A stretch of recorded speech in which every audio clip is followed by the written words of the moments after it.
Dawn broke not with the gentle promise of a new day, but with the silent, chilling arrival of a verdict.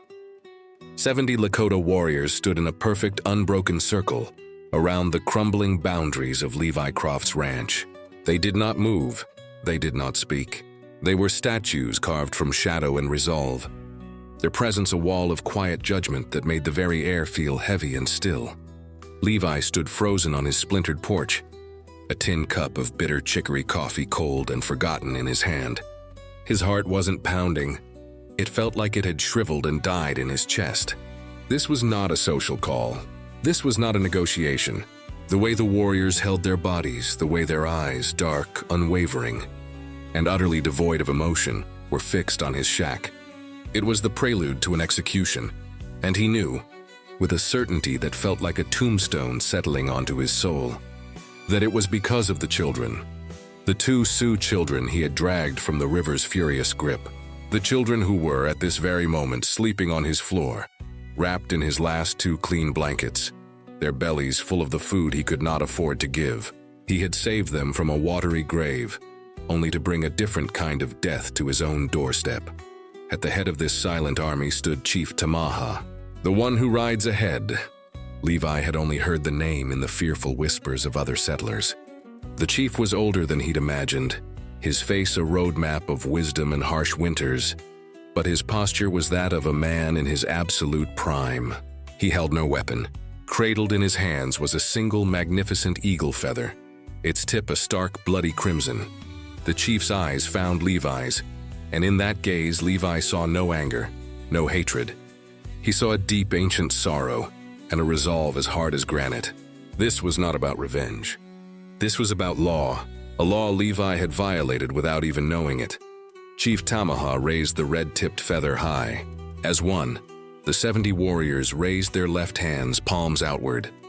On each palm was painted the same symbol, a single, vibrant blue wavy line, like a river captured on skin. The message was clear, ancient, and terrifying. By pulling the children from the water, Levi hadn't just performed an act of rescue. He had interfered with a destiny he could not comprehend, and now he would have to answer for it. Flashback, 36 hours earlier. The river was a taunting, roaring beast of life in the middle of Levi Croft's world of slow, dusty death. His ranch was a skeleton. The fields that had once waved with golden wheat were now expanses of cracked earth and stubborn, inedible weeds. His barn listed to one side, its roof a patchwork of holes and desperate repairs. The bank in Deadwood had given him 30 days, one final month to find a miracle, or the land his grandfather had bled for would be sold to a wealthy cattleman from the east. He was a ghost tending the corpse of a dream. He was on his knees in a dry irrigation ditch, patching a crack with mud and hopelessness, when the sound first reached him. It was sharp, high, and human, cutting through the river's constant thunder like a knife. Ignore it. His mind, sharpened by a year of brutal survival, commanded. It's the wind, a bird, anything but what it is. But it came again, closer this time, a scream. 2 voices tangled together in pure, undiluted terror. Every cell in his body screamed at him to stay put, to mind his own business. Trouble on this frontier always had a way of bleeding into your life, and his life was already bleeding out.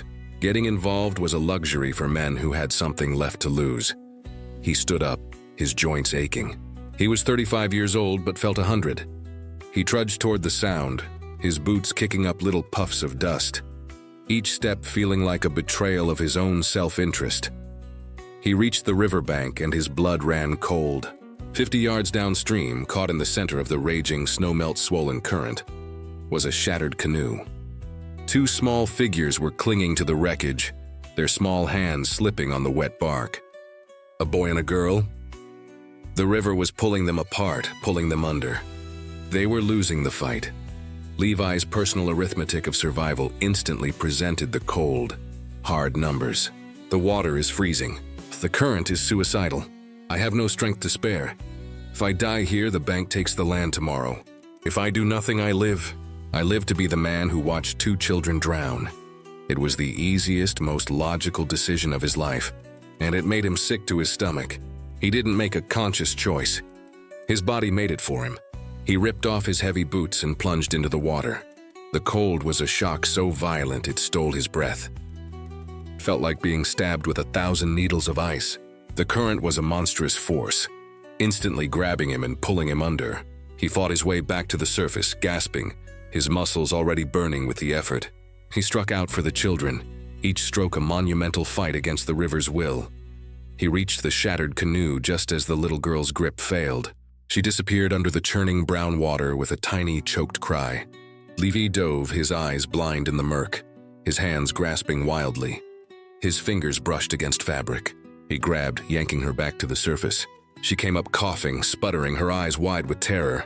He shoved her onto his back, her small arms locking around his neck in a death grip.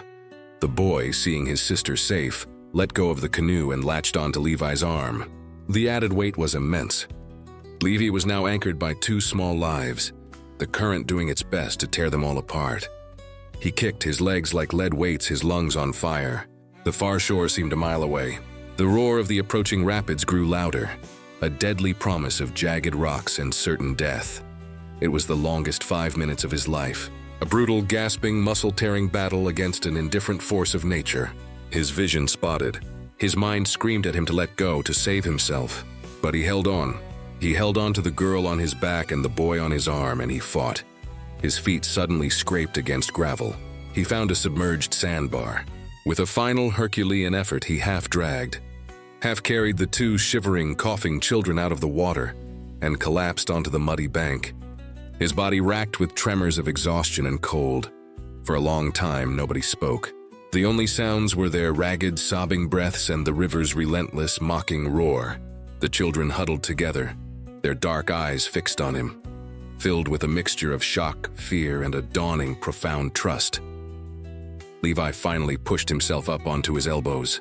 "Are you hurt?" he managed, his voice a raw scrape. The boy, who looked to be about 9, shook his head. He was trembling violently, but he met Levi's gaze with a startling steadiness. He pointed a shaking finger at his own chest. "Chaska." Then he pointed to his sister, a smaller girl of maybe 7. "Kimimila," Levi nodded, the name settling in his mind. "Levi," he said, tapping his own chest. The girl, Kimimila, offered a tiny, wobbly smile that nearly broke his heart. They were Lakota, their traditional clothing and the subtle, beautiful patterns on their soaked moccasins told him that. He looked back at the river, at the scattered pieces of their canoe being carried away. They were miles from any known Lakota settlement.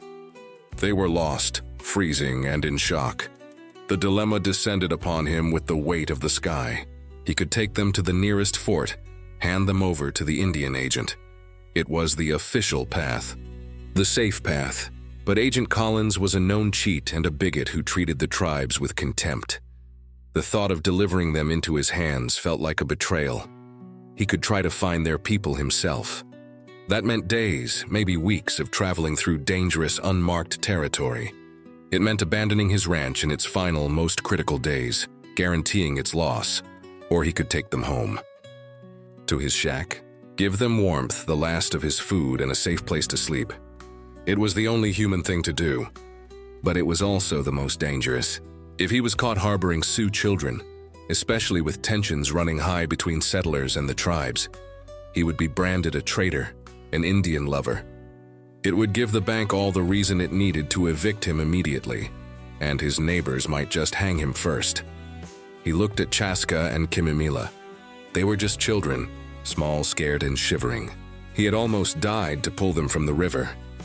To cast them out now, to subject them to the mercy of men like Agent Collins, felt like spitting on his own effort, on the very value of their lives. "Come on," he sighed, the sound full of the weight of his own inevitable ruin. He pushed himself to his feet, his body screaming in protest, and held out his hands.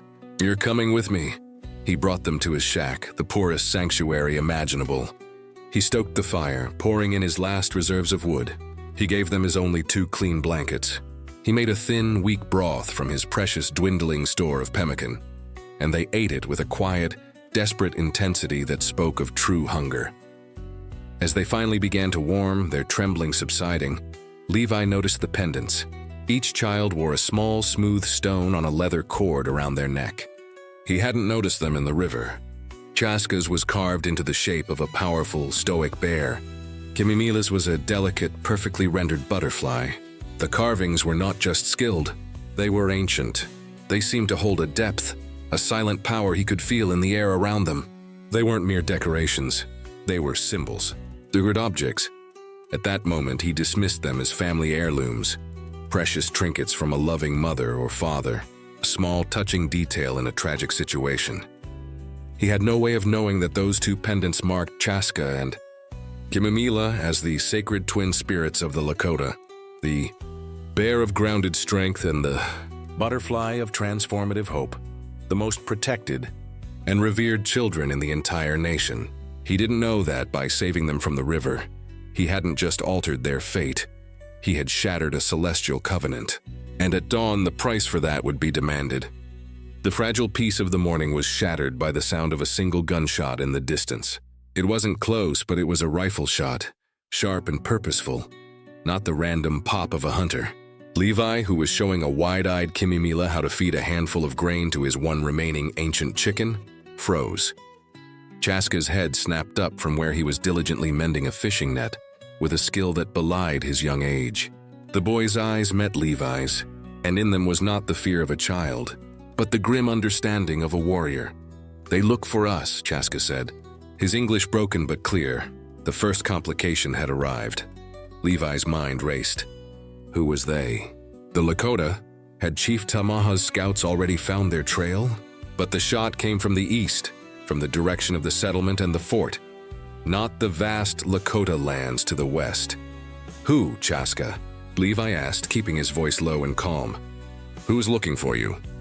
Before the boy could answer, Kimimila, distracted from the chicken, pointed a small finger at the pendant around her brother's neck. "Tatanka," she whispered reverently. Then she touched her own. "Kimimila." She then made a sweeping gesture that encompassed both of them, and looked at Levi, her expression deadly serious. "Wakang." Levi knew enough of the Lakota tongue to understand. Tatanka was buffalo, but in this context it meant the bear's strength. Kimimila was butterfly, and Wakang, that meant something sacred, something with great spiritual power. Chaska saw his confusion. He stood up, his small frame suddenly seeming to carry a heavy weight. "We are chosen," he said, struggling for the words.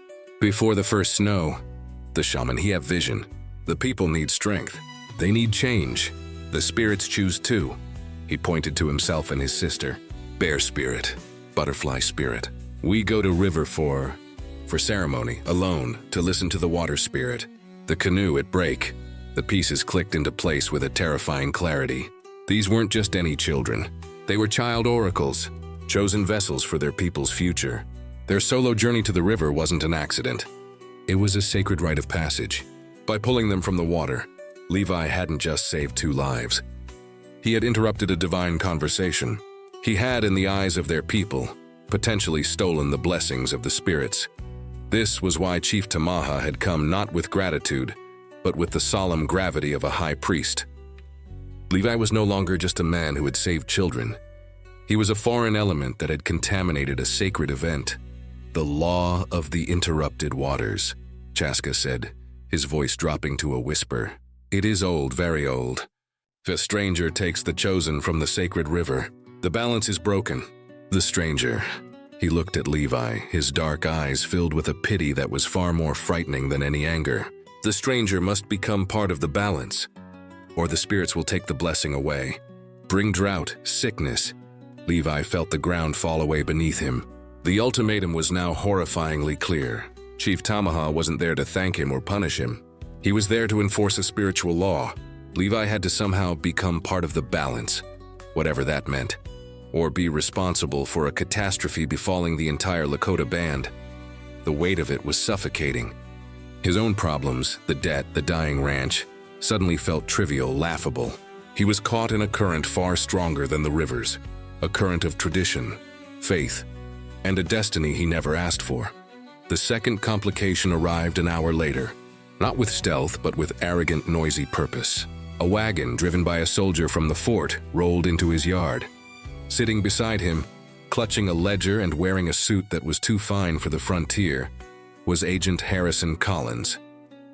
Collins was a weasel of a man, all sharp angles and sharper dealings. He was the federally appointed Indian agent for the territory, and his primary duty seemed to be enriching himself by cheating the very people he was supposed to protect.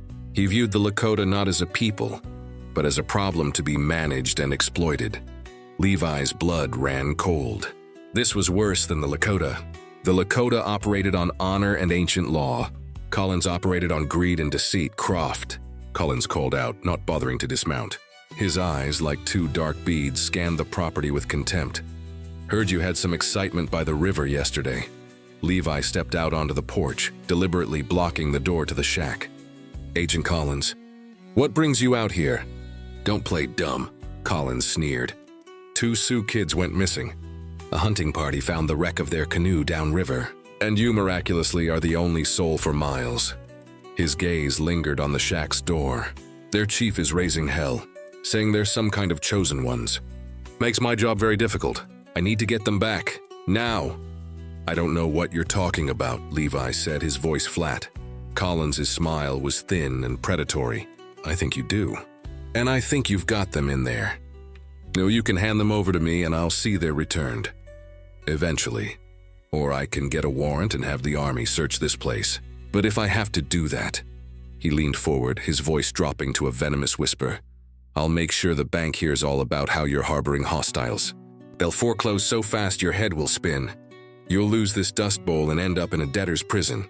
Now be a sensible man, it was a perfect trap. If Levi handed over the children, he was delivering them into the hands of a corrupt man who would undoubtedly use them as leverage against Chief Tamaha, likely demanding exorbitant concessions for their return. He would be betraying the trust Chaska and Kimimila had placed in him. If he refused, Collins would destroy him. He would lose the land anyway, and the children would likely be taken by force. He was caught between the spiritual ultimatum of the Lakota and the legal. Corrupt one of the agent, 2 opposing forces, both demanding he surrender the children for their own purposes. From inside the shack, he heard a soft, frightened whimper. Kimimila Collins heard it too. His smirk widened. I'll take that as a confirmation. I'll be back tomorrow, Croft, with the sheriff and the army. Have them ready. It'll go easier for you that way. He snapped the reins and the wagon lurched away, kicking up a cloud of dust that seemed to choke the very air. Levi stood alone on his porch, a man being crushed from 2 sides. He had to get the children back to their people. It was the only way to satisfy the Lakota's sacred law, and to save them from Collins. But he couldn't just take them to the Lakota camp. After what Chaska had told him, he would be walking into a spiritual tribunal, not a reunion. He had to return them in a way that honored their customs. He had to find a way to become part of the balance, but how? He was a broke white rancher who knew nothing of their ways. He looked at the dry, cracked earth of his farm. He looked at the river, the source of all this trouble, still flowing relentlessly. And an idea, fragile and desperate, began to form. It was a gamble that relied on understanding a culture not his own, on interpreting an ancient law he'd just learned existed. He had until dawn to figure it out. The time for being a passive victim was over. He had to turn his rescue from an act of compassion into a strategic move in a game he never knew he was playing. The night was long and sleepless. Levi spent it in a state of hyper-alertness, his ears straining for any sound beyond the usual chorus of crickets and the distant howl of a coyote. Every rustle of leaves was a potential scout. Every snap of a twig was Collins returning with the army. Inside the shack, Chaska and Kimimila slept fitfully, their piece a fragile illusion he was determined to protect. The pendants around their necks seemed to glow with a soft, internal light in the moonbeams filtering through the cracks in the wall, constant reminders of the sacred weight they carried. His mind churned, turning over the fragments of information, like a man panning for gold in a stream of mud. The law of the interrupted waters, become part of the balance. Chaska's words were a riddle wrapped in a threat. He thought about the river, its dual nature, a life-giver that had almost become a life-taker. He thought about his own land, dying of thirst just a stone's throw from that same abundance. The connection felt significant, a symbolic link between his fate and theirs. As the first gray light touched the eastern horizon, The sound came, not the rumble of a wagon or the clatter of soldiers, but the same profound, earth-trembling silence from his dawn vision. He knew before he even looked that they were back. He stepped outside.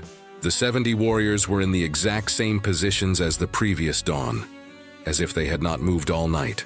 Chief Tamaha sat his horse at the forefront, the red-tipped feather once again held before him like a sacred scepter. The silence was heavier this time, filled with the unspoken question, "What is your answer?" Levi did not wait for the chief to speak. He knew any sign of hesitation would be seen as weakness or refusal. He walked out into the center of his dusty yard, stopping halfway between the porch and the ring of warriors. He held his hands out, palms up, in a gesture of openness mirroring their own from the day before, though his were empty. "Chief Tamaha," he called out, his voice cutting through the cold air. "I have heard the law. I understand the balance is broken."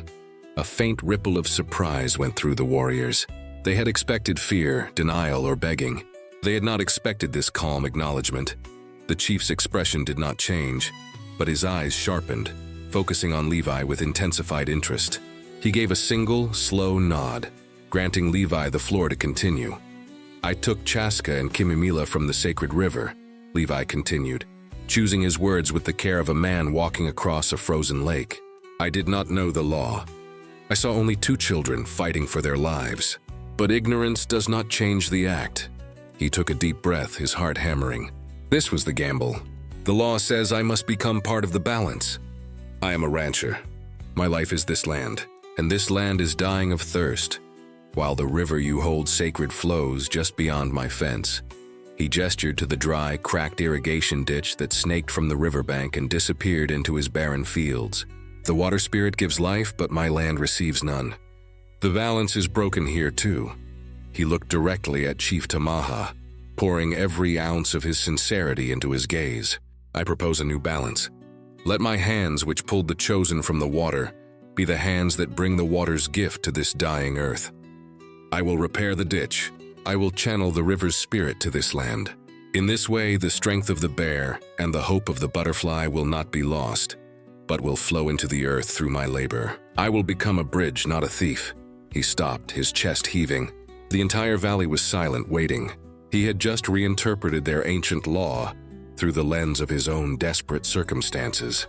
It was audacious. It was borderline blasphemous. It was his only hope. Chief Tamaha was motionless for a long time, his gaze shifting from Levi's face to the dry ditch, then to the river, then back to Levi. The warriors watched their chief, their own faces unreadable. The fate of 3 lives and perhaps the spiritual well-being of their band hung in the balance. Finally, the chief spoke, his voice low and resonant. "Your words have courage. They show you have listened, not just heard." He paused, his eyes narrowing. "But words are wind. They do not fill a dry riverbed. The balance is a matter of action, of truth. You ask us to trust a stranger with the fate of our chosen ones, with the favor of the spirits." He nudged his horse forward a few steps, closing the distance between them. "This is my ultimatum, Levi Croft. You have until the sun reaches its highest point in the sky. 1/2 of a day. You will bring Chaska and Kimimila to the riverbank where you found them. There you will demonstrate this balance you speak of." Levi's mind raced. "How?" "The river does not give its gift easily," the chief said. "The ditch is broken because the spirit of the stone and the spirit of the earth are in conflict. You will not use your iron tools. You will use your hands.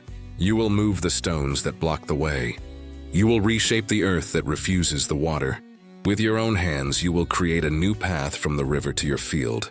If you can do this, if you can make the water flow by the time the sun rests at its peak, then we will know your heart is true. Your hands will have truly served the water spirit, and the balance will be restored." Levi stared at him, a cold dread seeping into his bones.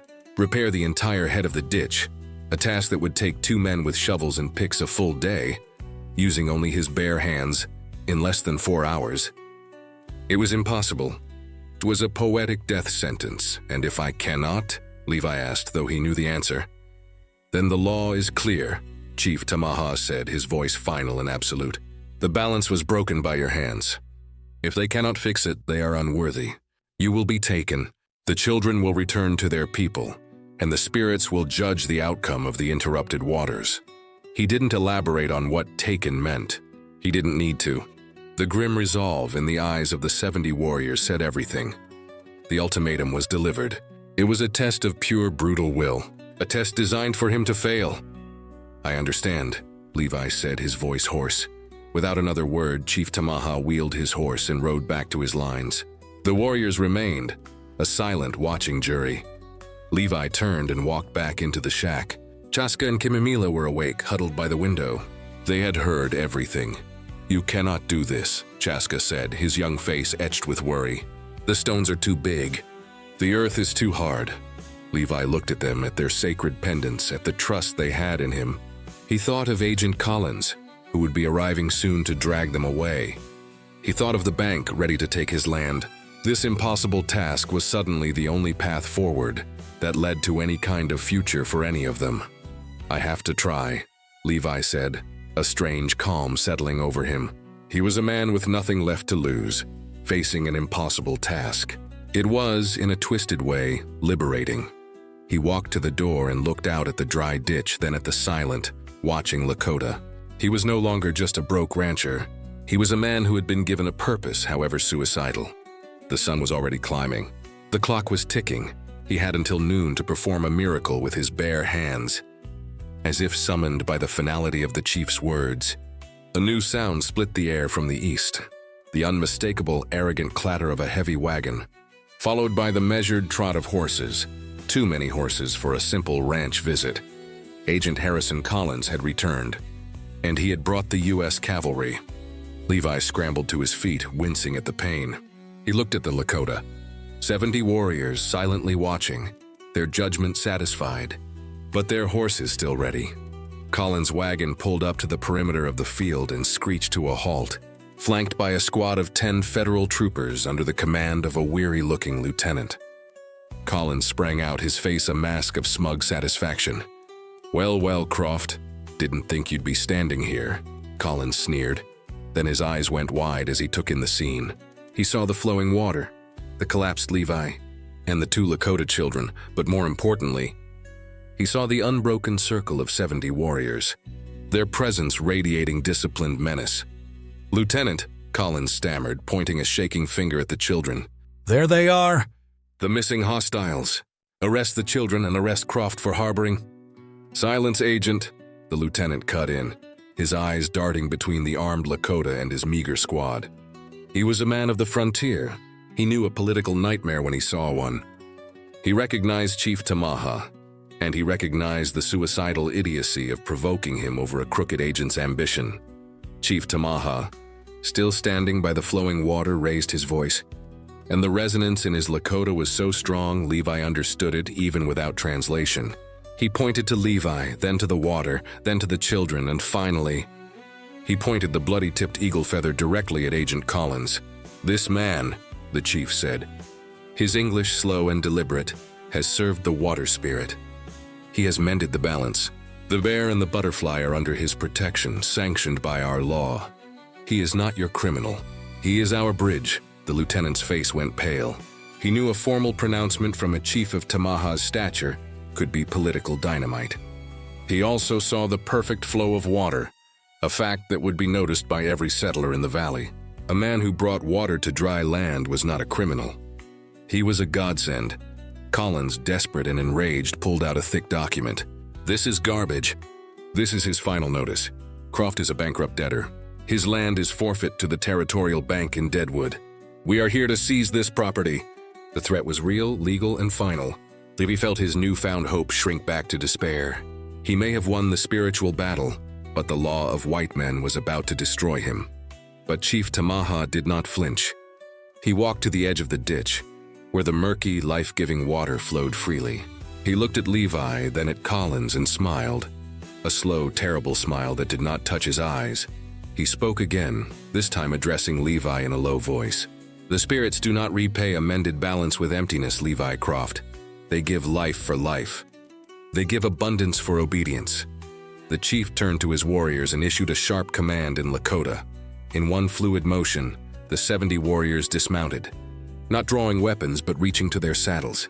They pulled out not rifles but sacks of dried meat, tools, pemmican, and most stunningly, small, heavy pouches tied with sinew. One by one, they approached Levi, who was still leaning against the porch. Each warrior laid his sack at Levi's feet, and then, one by one, they deposited their heavy pouches onto the growing pile. Chief Tamaha took the final pouch from his own belt, a huge, worn buckskin bag that clinked with incredible weight. He tossed it onto the pile. "Agent Collins," the chief announced, turning to the slack-jawed agent. "This man's land is no longer dead. The balance demands that a new life be paid for. The wealth that flows to the river's mender is now great. He is no longer indebted to your paper." Collins, completely bewildered, stumbled forward and grabbed the top pouch. He ripped it open, his eyes bugged out, reflecting the glint of raw, yellow gold dust. The chief's warriors had paid the debt, every bit of it, with their own wealth. They had bought Levi's freedom from the settlers' law. This land is bought and sanctified by the Lakota nation. "Agent Collins," Chief Tamaha stated, the finality of it crushing Collins's ambitions. "If you step one foot upon it, you defy the spirit. You defy our law, and you defy my people." The lieutenant, seeing the impossible situation resolved by an unexpected infusion of gold and the sheer threat of 70 unmoving warriors, made a quick decision. He pointed at Collins. "Agent Collins, you will return to the fort. Now. Mr. Croft has cleared all legal standing. This matter is closed." Collins, defeated and furious, was shoved back into his wagon, and the cavalry rode away, leaving Levi alone with the Lakota. The minute the sound of the hooves faded, the Lakota warriors burst into life, not with violence but with celebration. They shouted not war cries but cries of joy. The spirit of the river was mended. Chief Tamaha walked over to Levi, resting a hand on his shoulder. "We take the children back now, Levi Croft, but we do not forget a man who serves the balance. The land is yours, the water is yours, the gold is yours. Use it to build a strong home. Your hands are now sacred to the river." Chaska and Kimimila ran to Levi, hugging his mud-caked legs. "We come back," Kimimila promised, her butterfly pendant catching the sun. "You are Wakan, sacred buffalo man," with a final, deep nod of respect. Chief Tamaha mounted his horse, and the 70 warriors dissolved into the vast expanse of the prairie, taking the children with them, leaving Levi Croft, no longer a ghost but a man of enormous, unexpected wealth. Alone on his now fertile land, he was alive. He was free. His land was his, and his irrigation ditch flowed with water and the promise of life. His single act of compassion, followed by an impossible act of will, had repaid him 1,000-fold. The broken man was mended, the dying land was nourished, and the debt was paid in gold dust from a people who operated on a currency far more valuable than paper: honor. The triumph at the riverbank was a physical, immediate reality, but its full meaning unfolded like a slow-blooming flower over the following hours. As Levi lay in the mud, his body a map of pain and exhaustion, the Lakota warriors did not disperse. Instead, their formation shifted. The rigid judicial circle softened into a more casual, observant gathering. The threat was gone, replaced by a collective, curious silence. They watched as the trickle of water from the river steadily widened, carving a dark, wet path into the parched earth of the irrigation ditch, a vein of life returning to a dying body. Chief Tamaha knelt beside Levi, not as a judge now, but as a healer. From a pouch at his belt, he took a handful of a pungent, waxy paste made from buffalo tallow and crushed sage. Without a word, he took Levi's bleeding, dirt-caked hands and began to gently work the salve into the torn flesh. The relief was instant, a cooling numbness that soothed the fire in his raw fingertips and broken nails. A man's worth is not in his wealth, but in the strength of his spirit and the truth in his actions, the chief said, his voice low. "You have shown both today. You fought not against the river or the earth, but with them. You listened. That is a wisdom many chiefs never learn." Levi could only nod, the simple, profound kindness overwhelming him more than any threat had. He had expected to be judged by a wrathful God and found guilty. Instead, he had been tested by a wise one and found worthy. It was then that the new complication arrived, exactly as Levi had dreaded. The familiar rumble of a wagon, Accompanied by the jingle of harnesses and the coarse laughter of men, Agent Collins was back, and he wasn't alone. Sheriff Miller sat beside him on the wagon bench, and a contingent of 5 bored-looking cavalry soldiers rode escort, their blue uniforms a stark, invasive splash of color against the earthy tones of the land and the Lakota. The wagon rolled to a halt at the edge of the field. The laughter died in their throats as they took in the scene. The 70 Lakota warriors, now relaxed but watchful. Chief Tamaha kneeling in the mud, tending to a broken white man, and the 2 Sioux children standing protectively nearby, the water now flowing freely at their feet. Agent Collins's face, initially smug, contorted through confusion and settled into furious disbelief. "What in blazes is going on here, Croft?" he spluttered, climbing down from the wagon. Sheriff Miller and the soldiers dismounted, their hands resting uneasily on their sidearms, acutely aware of the numerical disadvantage they were in. Levi pushed himself up to his feet, his body screaming in protest. He stood swaying slightly between the Lakota and the newcomers. He was the bridge. "It's over, Collins," Levi said, his voice raspy but firm. "The children are safe. They are with their people. You're not taking them anywhere." Collins's face turned a mottled red. "Like hell I'm not. I am the Indian agent. I have the authority here. Sheriff, arrest this man for obstruction and harboring fugitives." Sheriff Miller looked deeply uncomfortable, his eyes darting between Levi, the chief, and the 70 warriors who were now staring at the agent with cold, flat expressions. "Now see here, Elias. Let's not be hasty." "There is no haste, Sheriff," Chief Tamaha said, rising to his full height. His voice, calm and authoritative, cut through the tension. "The matter of the children is settled. It is a Lakota matter. Your paper authority has no place here. It has every place." Collins shrieked, his composure shattered. He pointed a trembling finger at the children. "They are wards of the federal government. I will have them back, and I will have you all charged." He took a rash, impulsive step toward Chaska and Kimimila. It was the wrong move. In a single, fluid motion, 70 Lakota warriors went from observant to poised. They did not draw weapons, but their posture shifted into that of a unified, impenetrable wall of muscle and will. The silence that fell was more threatening than any cocked rifle. The message was clear. To touch the children was to invite annihilation. The cavalry soldiers froze, their hands dropping away from their guns. They were brave men, but they weren't fools. Sheriff Miller held his hands up. "Whoa now! Everyone just calm down." Collins, isolated and finally understanding the true balance of power, stumbled backward, his face pale. The bureaucratic bluster that worked in his office was worthless out here, against the ancient law of the land and the people who upheld it. Levi seized the moment. He walked toward Collins, his gaze locked on the agent. "You came for the children, but you should have come for me, Collins. I'm the one who defied you." He stopped a few feet away. "But you can't have me either. You told the bank you'd have me evicted. Go ahead, tell them. But when you do, you will also tell them why." He gestured to the flowing water, to the Lakota, to the whole impossible scene. "You will tell them how Levi Croft, a broke rancher, brokered a peace with Chief Tamaha that you, the Indian agent, could never achieve. You will tell them how I brought water back to this land through an agreement with the Lakota, not a war with them. You will tell them that this worthless dust bowl is now the only farm in the territory, with a guaranteed water source and a permanent peace with the most powerful band in the region. You think the bank wants to evict that? You think they wouldn't rather invest in it?" Levy's words hung in the air, a new kind of weapon. He was no longer just defending. He was leveraging. He had transformed his greatest vulnerability, his connection to the Lakota, into his greatest asset. Collins stared, his mouth agape.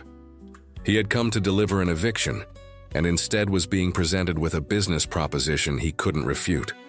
The bank cared about profit, not prejudice. A secure, watered, peaceful farm was a valuable asset. His entire scheme crumbled to dust. Defeated, humiliated, and terrified of the Lakota warriors whose eyes he could feel boring into him, Collins turned without another word and scrambled back onto the wagon. Sheriff Miller and the soldiers, looking immensely relieved, mounted up and followed him as he whipped the horses into a retreat, the wagon bouncing wildly back toward the settlement. The final threat had not been defeated by force, but by a superior strategy and an unbreakable alliance. As the dust from their departure settled, Chief Tamaha approached Levi once more. "The wolf in a suit has run with his tail between his legs," he observed, a rare hint of dry amusement in his voice. "You have fought your last battle here today." The chief then gestured to his warriors. Several of them dismounted and walked to their horses, untying not weapons but tools. Leather bags filled with seed corn and squash, a pair of finely crafted stone-headed hammers, a roll of strong braided rope. "A bridge must be maintained," Chief Tamaha said. "The water flows, but the land must now receive it. We will help you build the gates for the ditch.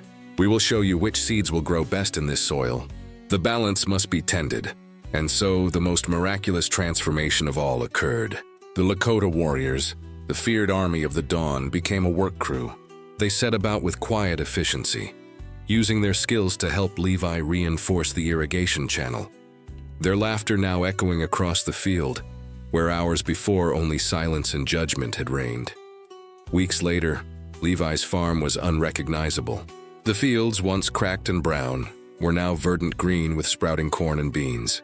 The bank, upon hearing the revised version of events from a deeply chastened Agent Collins, had not only nullified his debt, but offered a line of credit for new livestock. His ranch was no longer a place of failure, but a beacon of possibility. Chaska and Kimimila split their time between the Lakota camp and the ranch. They were the living embodiment of the bridge, teaching Levi their language and their ways, while he taught them reading and numbers. They were his family, bound not by blood, but by a river, a trial, and a shared victory. One evening, as Levi and Chief Tamaha sat on the porch watching the sunset paint the irrigated fields in gold, the chief spoke softly. "The shaman's vision was true," he said. "The people did need strength and change. We thought it would come from the river alone, but the river only provided the test. The strength came from a broke rancher's heart. The change came from his hands. You were the answer to the vision, Levi Croft. Long before you ever knew the question." Levi looked out at his land, alive and thriving, at the children playing by the flowing ditch, at the enduring peace he had built. He had given everything he had to save 2 children from a river, and in return the river had given him back his entire world. The world will often measure your worth by what you own, your land, your money, your power. But true wealth, the kind that can bring water to a desert and peace to a battlefield, is found only in the currency of the spirit. It is found in the courage to act when it is easier to look away, in the strength to persevere when every muscle screams to quit, and in the wisdom to understand that the greatest victories are not taken, but built, with compassion as your trowel and integrity as your foundation. If you were faced with that river, would you have had the courage to dive in? Let us know in the comments below, and if this story of one man's impossible choice reshaping his destiny gripped you, then you cannot miss the video on your screen right now. It's another unforgettable tale where a single moment of bravery changes everything. Subscribe and hit the bell now, because the greatest stories of courage and redemption are waiting for you.